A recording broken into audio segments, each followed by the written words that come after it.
Nous sommes aujourd'hui le 15 Tébet, l'année 2018 du calendrier Goy, qui est l'année 5779 du calendrier juif, et l'année où viendra le Mashiach, on espère. On espère. Nous rentrons cette année, aujourd'hui, dimanche, Parashat Shemot. Donc ce Shabbat, on va lire Parashat Shemot. On a fini Bereshit ce Shabbat. Hier, on commence Parashat Shemot. Chaque année, durant cette période-là, pendant 6 semaines, on appelle ça Shovavim. Shovavim, ce sont les initiales des parachutes qu'on va lire. Shemot, Vaïra, Bo, Peshalach, Yitro, Mishpatim. Les années embolismiques, qui ont 13 mois, comme cette année, ce sont des années encore meilleures pour faire ce dont je vais parler. Il y a 8 semaines. Shovavim, Tat, on appelle ça. On rajoute à la fin des Shovavim encore 2 parachutes, Trouma, Tetzavé. 8 semaines. Ces 6 semaines et 8 semaines cette année sont les meilleurs moments durant toute l'année pour faire Tikkun Abrit, pour réparer les péchés sexuels qu'un homme aurait pu faire. Les femmes aussi, mais plus les hommes. Notamment Zera al-Batala. C'est spécialement pour cela, c'est-à-dire la semence en vain, volontaire ou involontaire. Et en passant bien sûr aussi tous les péchés sexuels. D'accord? On peut dire qu'aujourd'hui, nous sommes dans la gueule du serpent. Le serpent était jaloux, il a vu comment Adam et Ève étaient en relation entre eux. Bien sûr, on ne parle pas de relation comme nous comprenons, c'est une relation physique, mais des êtres de lumière, une unité, une beauté, et il a voulu aller avec Chava. Il a été avec elle. Et le serpent, c'est celui qui nous pousse, le côté du mal, qui nous pousse à faire des péchés sexuels. Des pensées, des regards, des paroles, et on finit par les actes. Dieu nous en préserve. Nous sommes bâtis à l'image de Dieu. Ça veut dire quoi? C'est que Dieu agit dans ce monde par le biais de 10 voies de conduite, qu'on appelle les 10 sphères. Nous sommes construits physiquement par rapport à ces 10 sphères.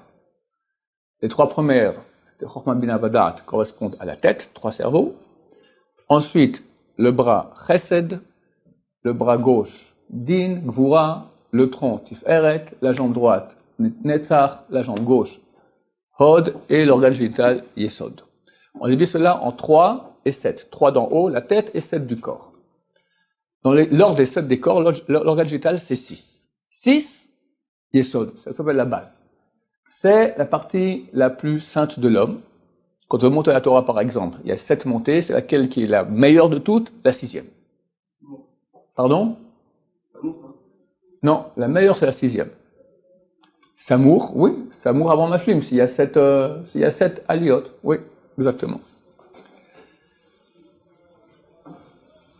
Yesod signifie la base. Pourquoi la base?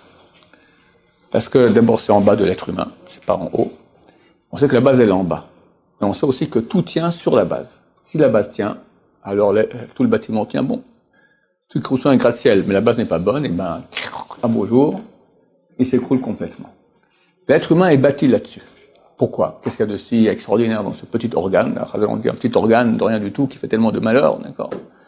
Alors, tout simplement, c'est l'organe par lequel on donne la vie.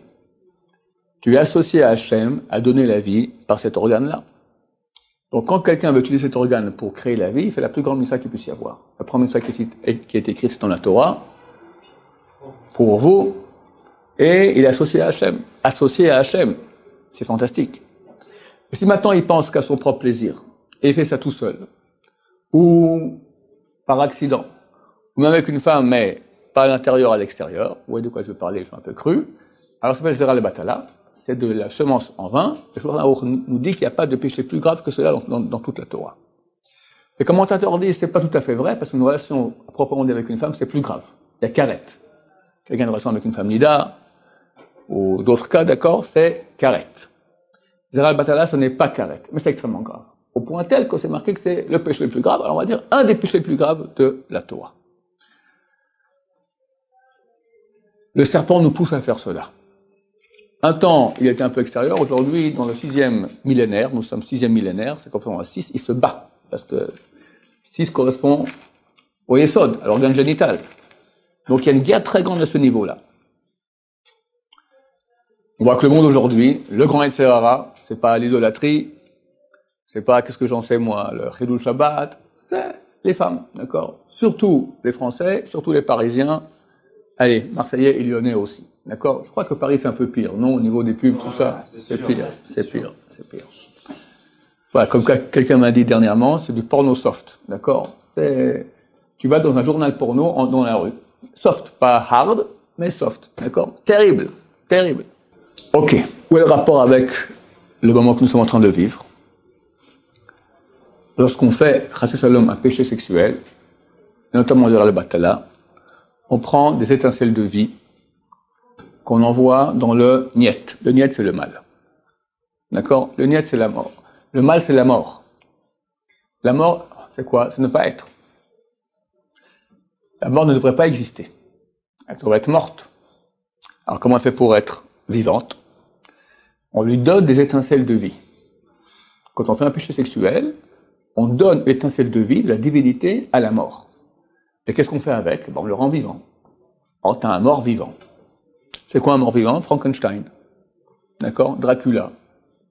Ou bien Hitler, Rouhani, Nasrallah, Hafez al-Assad. Chaque génération, tu as des représentants du mal qui ont une énergie, une puissance qui vient de nous, de nos péchés. Comment est-ce qu'on peut faire pour éliminer ce mal? Comment faire pour récupérer cette étincelle de sainteté? Il y a deux façons. Soit on fait rien, et le mal se déverse avec toute son énergie, et l'énergie est partie dans ce déversement de mal terrible, et terminé. L'étincelle, elle repart. Elle a donné toute son énergie au mal. Et le mal déverse sur nous, chassid shalom. Le mal, ça fait des attentats, ça fait des guerres, ça fait des Shoah, ça fait des trucs terribles. Bon, la Shoah, on ne peut pas limiter qu'à cela, mais en tout cas, ça aide. C'est clair. Deuxième façon beaucoup plus simple, faire tchouva. Le mot tchouva, c'est contraction de deux mots. Tachouv, hey, que revienne hey. Hey, c'est la dernière lettre du nom de Dieu. On dit, c'est la Shrina qui est en exil. Qu'on prend les parties de Dieu divine et on les met en exil, on les met dans le côté du mal. C'est cette partie du nom de Dieu, hey, qui s'en va là-bas. Et quand on fait tchouva, on ramène cela. Alors le mal, il est là, tout content, d'accord? Hop, on lui pique son étincelle de vie, il meurt. Mort, il ne peut plus rien faire. La tchouva. Le meilleur moment de tchouva durant toute l'année, c'est pendant ces 8 semaines cette année. Les années où il y a 13 mois, le tikkun est beaucoup plus grand que les autres années. Donc ça vaut la peine de faire beaucoup plus le tikkunim durant ces 8 semaines. Où est le rapport avec ces semaines et tikkun abrit? Tout simplement pour la raison suivante. Comment se fait-il qu'on commence notre histoire, nous, Am Israël, avec 400 ans d'esclavage, on va dire 210 ans d'esclavage en terre d'Égypte? Qu'est-ce qu'on a fait? Abraham, c'est un sadique, Israël aussi, Yaakov, les 12 tribus, après ils ont les enfants de Sadikim, et dès que Yaakov et ses fils sont décédés, commence l'esclavage en Égypte. Esclavage terrible, terrible, terrible, terrible. Qu'est-ce qu'on a fait? Pourquoi est-ce qu'il faut commencer comme ça notre histoire? Déjà, une histoire déjà pas très rigolote. Déjà, au début, on parle du pied gauche. Je pose une autre question qui va m'aider à la réponse aux deux questions. La Torah raconte l'histoire du monde. Bereshit, au début de créer le monde. Après, on saute grosso modo Noé, enfin, la création de Adam et Ève, péché originel. Après, Caïn qui tue Hevel. Après, on passe au déluge. Après, tour de Babel. Après, Sodome et Gomorrhe. Il y a eu d'autres choses dans l'histoire. Pourquoi on parle de ces événements-là et pas d'autres? Bon, c'est des événements qui sont peut-être importants, mais il y a eu d'autres choses dans l'histoire. Si tu racontes l'histoire, raconte toute l'histoire. Réponse, la Torah n'est pas un bouquin d'histoire. Aucunement. Elle raconte une chose beaucoup plus grande. Elle raconte l'histoire de la sainteté. La divinité qui vient ici sur terre. Qu'est-ce qui se passe avec elle? Alors, il y a déjà le péché originel. Il y a déjà une grande partie qui va tomber très bas. Avant le péché originel, Adam et Ève, toute la réalité, c'était une réalité de lumière. On descend, on reçoit des habits de peau. D'accord? Peau en hébreu, or. Et lumière, on dit or, avec Aleph. Quand Mashiach reviendra, après quelques temps, on va tous se sanctifier beaucoup, on va de nouveau changer nos habits de peau pour des habits de lumière. Ça sera bien plus fort d'être lumière que d'être avec notre peau. Puis, l'humanité avait 2000 ans pour essayer de réparer cela. L'humanité, au lieu de réparer, elle va pécher. Elle continue de pécher. Jusqu'au déluge. Déluge, pourquoi est-ce qu'il y a eu le déluge? Il y a eu le vol, mais la débauche sexuelle surtout. Débauche sexuelle. Puis Sodome et Gomorre, débauche sexuelle. Tour de Babel, c'est pas l'hémosexuel, mais savoir aussi avec. En fait, la Torah nous raconte comment l'humanité est allée d'échec en échec. Pourquoi? Parce qu'en fait, l'humanité à cette époque-là, on veut dire que tout le monde était juif. Donc, quand ils faisaient des péchés, ils prenaient des étincelles de divinité, elles se descendent encore plus bas, encore plus bas, encore plus bas. Enfin, Dieu a dit, ok, après 2000 ans, j'arrête. Je prends maintenant une unité, le peuple juif, la descendance d'Abraham, Isaac et Jacob, et eux feront le job de faire remonter toutes les étincelles de sainteté. Les autres, ils auront un petit job, 7 mitzvot. S'ils veulent se joindre à l'unité spéciale, ils peuvent. Chaque non-juif qui veut se convertir, il peut se convertir du moment qu'il prend sur lui de vraiment pratiquer la Torah comme il se doit. Alors, comment commence notre histoire? En Égypte. Par la souffrance, on récolte toutes les étincelles de sainteté.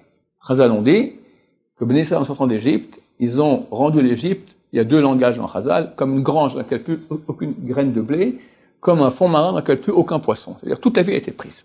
Pourquoi Pharaon se bat tellement pour empêcher les Juifs de sortir? Ça va, t'as reçu 10 plaies, laissez sortir. Il dit oui, allez sortir, et après une minute, il dit allez non. Ça va pas? En fait, il peut pas dire oui.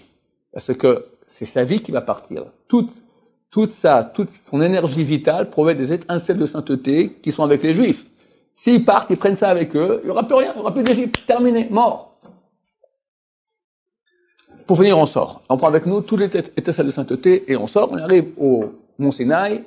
Là-bas, lors du don de la Torah, tout le tikkun était complètement fait, réparé. Tout est réparé. S'il n'y avait pas eu le veau d'or 40 jours plus tard, on serait maintenant tous au paradis, on serait tous avec des pots de lumière, etc., etc. Quand il y a eu le veau d'or, tout est retombé, et on est en train de bosser maintenant, il reste encore quelques petites étincelles par-ci par-là, dans quelques secondes de Hachem, minutes, semaines, mois, tout au plus, j'espère, on a fini le tikkun, tout va bien que tout le monde est en train de rentrer maintenant en terre d'Israël, ça veut dire que les étincelles reviennent à la source. On fera bientôt un cours sur l'importance de bâtir la terre d'Israël. Les étincelles reviennent, Bezrat Hachem, et bientôt Mashiach revient et tout est terminé. Mais Séraï se bat. Il veut nous faire pécher, il nous fait pécher sur ce sujet spécialement. Durant ces 6 semaines habituellement, 8 semaines, on peut faire un tikkun énorme. Comment faire le tikkun? Normalement, Rabbeinu Hari dit, il faut jeûner pour Zera la Batala, il faut jeûner 84 jours de suite. Je vous demande de ne pas le faire. Je ne veux pas que vos mamans m'appellent, pourquoi mon fils il a maigri de 4 kilos. D'accord? 84 jours, on mange que le soir, comme un ramadan. Un ramadan de l'Avdil de 84 jours. Shabbat, on mange, Rosh Chodesh, on mange, Toubou Shvat, on mange, d'accord, mais le reste du temps, on jeûne de l'aube jusqu'au soir. Ceux qui peuvent le faire, sans eau non plus, c'est conseillé de faire ça, mais pas pour vous, d'accord? Voilà, de jeûner 84 jours de suite. Je vous demande de ne pas le faire, parce que je ne veux pas avoir des problèmes avec les parents. Il y a des combines à faire aussi pour raccourcir ça. 3 jours d'affilée. Alors voilà, si on fait 48 heures non-stop, c'est-à-dire quelqu'un commence le jeûner par exemple dimanche avant le coucher du soleil, jusqu'à mardi soir après tomber de la nuit, ça fait 48 heures et demie environ, ça vaut 27 jeûnes de suite. Ouais. C'est vrai que ceux qui veulent le faire, c'est conseillé de faire comme ça. On commence à jeûner, on commence le dimanche avant le coucher du soleil, on mange, après on fait 48 heures jusqu'à mardi soir, après on mange de nouveau un jour, 2 jours, après on fait de nouveau, depuis mercredi soir jusqu'à Shabbat, on mange Shabbat, on fait Seuda Réveillite samedi soir, dimanche on mange encore, un peu avant la Shkia, on remange, non, dimanche on mange pas, avant la Shkia on remange, et de nouveau on jeûne de nouveau 48 heures, comme ça fait 27 fois 3 fois 27, combien ça nous fait? 81, plus encore 3 jours que tu as jeûné comme ça fait 84 et tu as fini. En 1 semaine et demie, tu as fini. Alors, il y a une marloquette, il y a une divergence d'opinion, combien de fois il faut faire? Le Rav Yudaftaï dit pour chaque péché, toute la série. Le grand Mekoubal, Rav Yudaftaï, il y a un siècle à Bagdad, un grand kabbaliste. Le Baal HaTanya, il dit 3 fois pour toute la vie. Ben Ishra, il dit 1 fois pour toute la vie. Ça va encore mieux. D'accord? Mais si on veut être dans tous les avis, on fait 3 fois. Hein? On est tranquille. Pardon? Si on veut tous les avis, on fait 3 fois, comme ça on est tranquille. Tous les avis, c'est chaque fois que tu as fait pour chaque Zera al-Batala, je parle volontaire. Hein. Le involontaire, c'est autre chose. Involontaire, c'est involontaire. Volontaire, comme en bon français, masturbation, d'accord? Alors, quelqu'un, il a fait ça. D'après le Rav Yudaftaï, il faut faire pour chaque fois.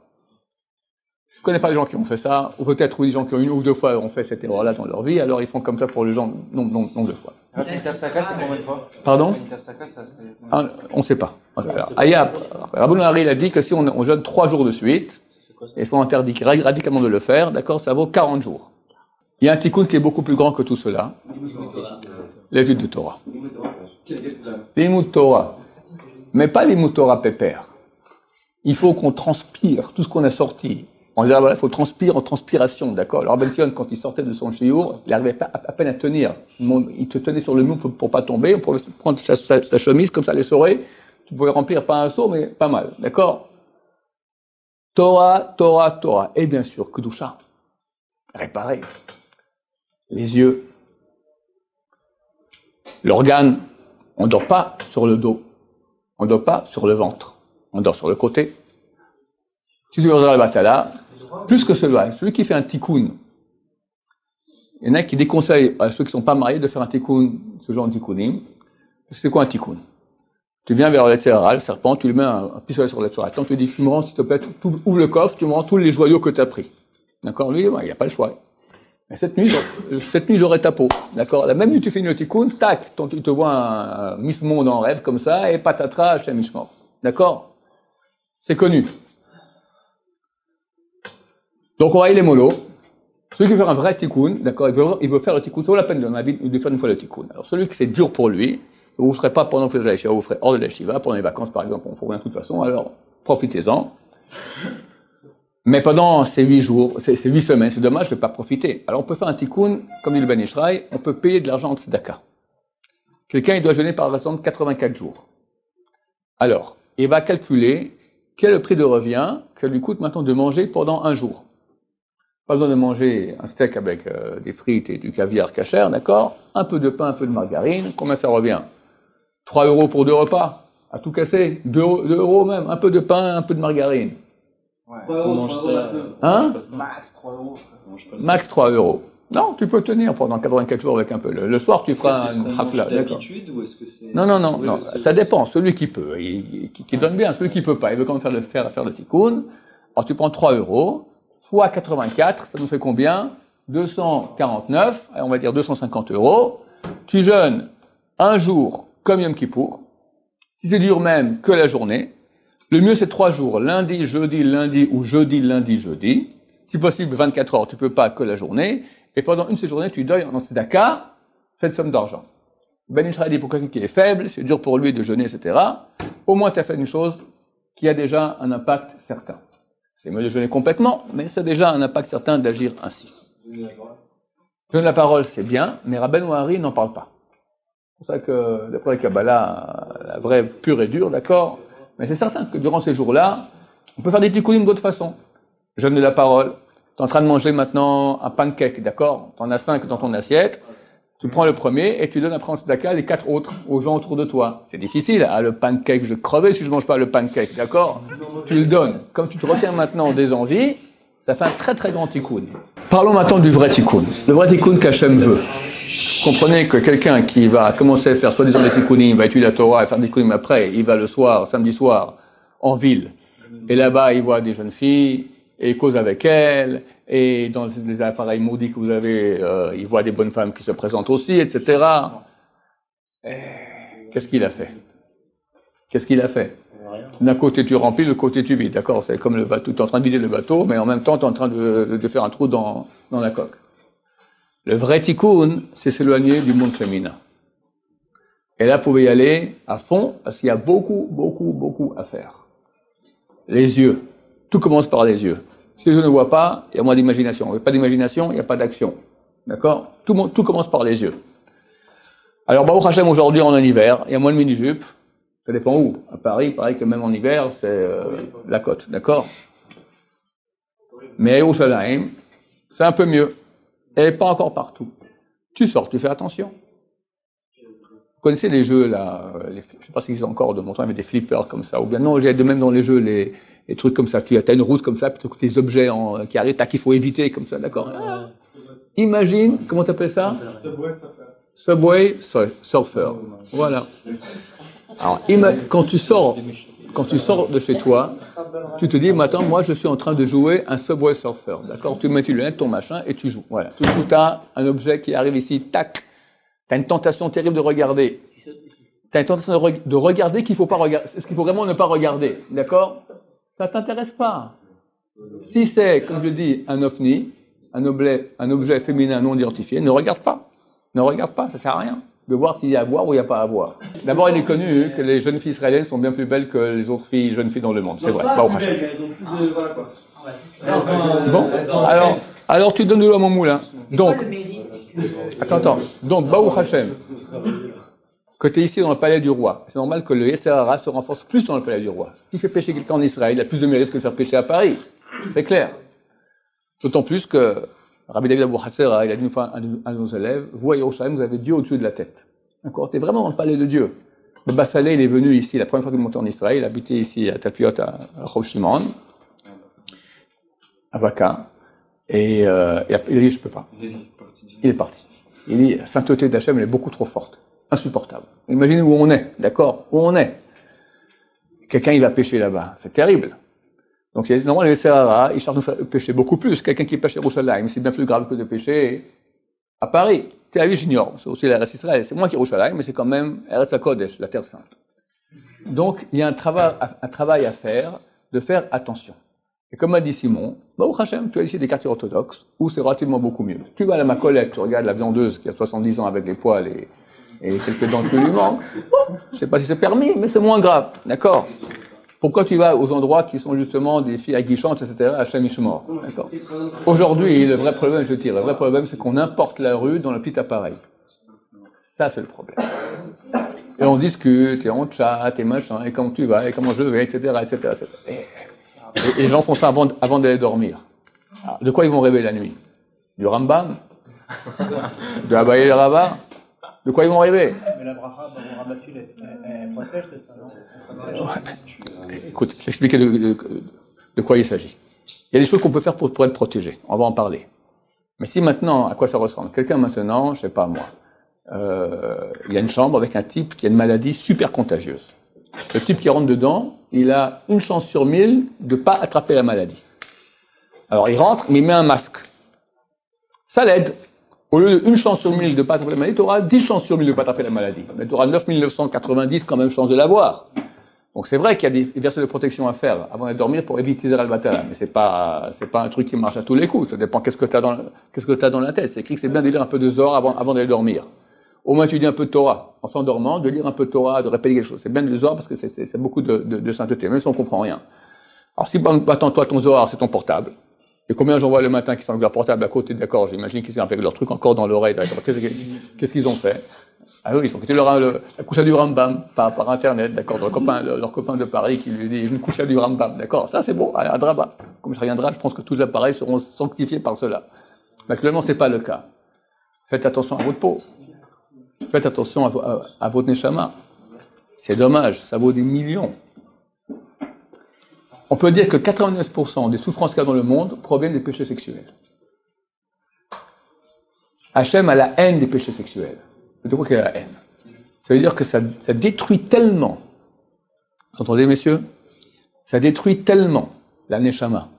Ça détruit tellement les mondes supérieurs. Ça détruit ta vie. Ça veut dire qu'après, quelqu'un il veut de la bracha et on voit les gens comment ils galèrent. Pourquoi ils galèrent?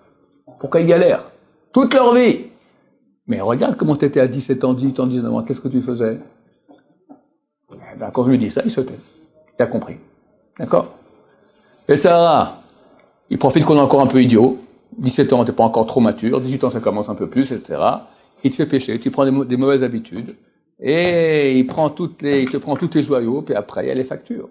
Toute la vie. Sans parler qu'après la vie, Shamish mort. Comment on fait, genre, on est des balles chouva et on a vu des trucs dans notre vie qu'il fallait pas voir, machin. Les images, ça reste. On a beau pas regarder, on a des trucs en tête, ça reste. C'est très dur d'oublier, de devenir amnésique, d'accord? Mais on peut faire que nos centres d'intérêt soient autre part. Et quand ça vient, tu penses à autre chose. C'est dur, c'est pas. Regarde, la Gemara, elle dit dans le traité Bava Batra, vous l'étudiez, page 164b, qu'il y a 3 choses que l'homme ne peut pas éviter tous les jours. Parmi ces 3 choses, c'est les mauvaises pensées. Donc, que tu sois attaqué par un scud d'une bonne femme en mauvaise pensée, c'est normal. La question, qu'est-ce que tu fais? Tu lui dis, Baruch haba, bienvenue. tu t'installes et tu penches. Ou bien, tu l'éjectes. Alors, l'éjecter, ça marche pas parce qu'elle revient encore plus fort. Donc, tu penses à autre chose. Directement, tu penses à autre chose. Allez, je refais la souguia de ce matin en Gemara. Ça sanctifie. Mais plus on pense à pas penser, plus on va en J'ai dit, tu penses pas à penser, tu penses à autre chose. Mais même après, ça va rester. Non, tu t'attrapes un truc comme ça, voilà. Ou tu penses à un truc, je sais pas, un autre souci. T'as des soucis des fois, les gens ont des soucis. Pense à un souci. Ça te prendra la tête comme ça, bien. Et pas à ça. Et après, tu dévies sur la Gemara. C'est une bataille. On se bat contre le serpent, et je vous dis, c'est pas qu'on a égalité le serpent étant en face. On est dans la gueule du serpent. Et c'est là qu'il faut se battre. Mais sachez que quand tu es dans la gueule du serpent, et il y en a qui tiennent bon, ou même qui tiennent pas bon, mais ils se battent, et ils ont des réussites, ça vaut des millions de milliards. Hachem, il a même Mashiach pour ça. Le Mashiach, il vient pour les gens qui sont en plein dans la mouise, à Paris, avec leur portable terrible, machin, et se retiennent, et travaillent, etc., etc., etc. Évidemment, l'ABC de l'ABC, c'est quoi? Mettre un filtre. Un portable sans filtre, ça veut dire, je prends sur moi que j'accepte d'aller voir un film porno. Quelqu'un qui dit, je veux garder mon porno, garder mon appareil sans filtre, ça veut dire, je suis d'accord que je vais déraper. Parce que, Baruch Hashem, je sais pas ce que c'est, mais chaque fois que je dis aux gens, c'est connu que lorsque tu as un truc qui est pas filtré, forcément tu dérapes, il y a aucun qui dit non. Tout le monde fait du genre, oui, je comprends que c'est déjà arrivé. D'accord? Pardon? Alors, il y a l'Igmara, Batra, page 57, on l'a fait. Celui qui veut rentrer maintenant à la maison. C'est marqué, qui pourra demeurer avec Hachem? Celui qui fait attention à ses yeux. L'Igmara dit de quoi il s'agit. Mais au Mamishkon, il demeurera très très haut. Celui qui doit rentrer à la maison, et son chemin passe par la rivière. Et qu'est-ce qu'il y a dans la rivière? Par les poissons. Des femmes qui font la lessive. Elles font la lessive, elles montent leurs mollets. Shem Ishmor. Les mollets des femmes. Shem Ishmor. Comment passer là-bas sans voir? Alors, Agmara dit, si il passe par là-bas en fermant les yeux, et au bord de la rivière, c'est pas comme aujourd'hui, il y a une barrière, hein, il y a la rivière, il peut tomber dans la rivière. Il va en fermant les yeux, c'est un rachat. Pourquoi? Parce qu'il y avait une autre route, peut-être même une autre route, par laquelle il pouvait arriver chez lui, à la maison. Agmara dit, non, c'est un cas où il n'y a pas d'autre route, ça passe forcément par là. Alors, qu'est-ce qu'il fasse? À nous, c'est pas de sa faute. Il va pas tomber dans la rivière. Alors, c'est vrai, à nous, c'est pas de sa faute. À nous, Raman Patré, quelqu'un qui fait malgré lui, il est exempté de sentence. Mais néanmoins, la Gemara dit, il doit, l'iminas nafshe, se forcer à pas regarder. Celui qui fait ça, alors lui, il sera dans les hauteurs. Aujourd'hui, c'est pas les mollets, et c'est pas la rivière, d'accord? C'est dans la rue et tout. D'accord? Presque tout. Et quelqu'un qui va et se force à pas regarder, alors regarde à quel niveau il arrive. Extraordinaire, extraordinaire. Tous ces grands-là, peut-être Hachem, dans 2 semaines et 4 jours, nous allons tous à la Iloula de Baba Saleh à Netivot. C'est Hachem, c'est le prochain Tioul. Comment Baba Saleh est arrivé à ces niveaux qu'il a eu? Comment son fils Baba Meir, qui est le Mashiach? Comment son petit-fils Baba Lazar et Rabbi David aujourd'hui? Comment ils arrivent à ça? Un seul truc, les yeux. Kadosh, Kadosh, Kadosh. Attention à leurs yeux. Ça sanctifie. Alors, on ne sera pas à ce niveau-là. Faut pas rêver. Mais, au moins d'être complètement dans la mouise. T'es à moitié dans la mouise. T'as gagné 90%. T'as gagné 15%. C'est énorme. C'est une bataille quotidienne. C'est maintenant le tikkun. Moi, je vous dis, je pense que Mashiach y arrive incessamment sous peu. Ça, c'est comme ça. Je peux me tromper. C'est l'occasion maintenant de faire le tikkun avant la dernière ligne droite. D'accord? Mashiach, s'il vient à Pessah Bezrat Hashem, on espère que jusqu'à Pessah, c'est déjà tout fini. T'as encore 3 mois et demi à tenir, et c'est maintenant qu'il faut mettre toute la gomme. Dites pas après pourquoi on m'a pas dit. Pourquoi on m'a pas dit? Je vous dis, on vous dit. Les filtres sur les yeux, tout azimut, faire attention. Il y a 2 filtres que nous recommandons, NetSpark ou Mobicit. Hein? Tu vas chercher ça? Bah alors, Mobicit. Tag. Tag, c'est NetSpark. D'accord? Au moins qu'on ne puisse pas nous accuser, tu as dit de bouche pleine, je veux voir des films porno. Au moins ça. T'imagines la chouma, la honte. Cher vient dit, non, moi je regarde des films porno. Quelqu'un qui a un appareil non filtré, il dit, je veux voir des films porno. Alors, il le dit pas aussi clairement, c'est à lui faire croire que non. Mais c'est clair, il va déraper. On peut signer qu'il va déraper. Baruch Adonai, Roman Vamen.